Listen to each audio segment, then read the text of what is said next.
we spoke to Congressman Egay also. Yes. He said kasi, let's be realistic. Yes. You know, obviously, your data says 76% of the lower house belongs to political Yes. dynasty, kasama na partyless dyan. Yes. So obviously, maraming horse trading and negotiations na Yes. magyayari. So second degree is the magic number? Second degree is the acceptable number, no, for most, no. In fact, meron nga dyan ayaw no.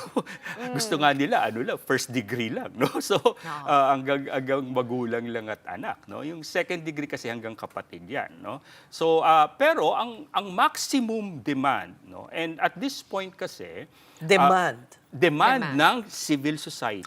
Okay. no? Akala ko naman demand nila. Demand ng Natin. civil society, demand ng taong bayan, demand ng mga akademikong katulad ko na pinag-aralan to, at demand din, imagine, nagbuo kami ng isang multisectoral group na nilaunch namin last year, yung Anti-Dynasty Network, in which academics, professionals, students, and the youth, and members of political dynasties, no, form this multisectoral group, and we are now lobbying and strongly advocating for the maximum Which is? position.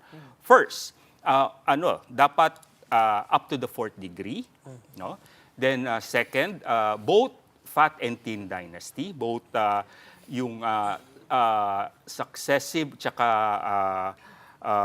simultaneous, Spread out, no, yung simultaneous, and then Excessive and simultaneous. then third, Which is fat and thin. Fat and Bakit thin. yun ang natawag na fat and thin? kasi yung thin pahaba, no, through time, 'di ba, pinapasa, no, yung simultaneous mataba dahil sabay-sabay Sabay, sila sabay. at naging obese na nga, no, sobrang dami na, no, 12, more than 5, more than 5, no, so and Which then exists here. of course, no, actually 32 it's nga? Oo, meron nga Sino yun? 32. What pa yung 32? Oo, meron 32. And then, meron din yung tinatawag na, bago ito tall dynasty. Ibig sabihin, nasa national na, nasa local pa. No? And then, actually, doon sa second degree, okay, sige, ang ideal is the fourth. Pero actually, hindi naman yung relationship ang problema. Ang problema, yung tinatawag na cross-constituency. Halimbawa, sa isang probinsya, yung governor, asawa ni congressman, tapos yung anak ay mayor, di ba? Nawawala yung checks and balances. Biro mo, naghahapunan sila, pinag-uusapan yung budget. Okay. Di ba? So, yung accountability tsaka yung conflict of interest. Oo nga, so saan yun nasa Yun fat, yung nasa fat siya o thin? both, Yung ganun. no?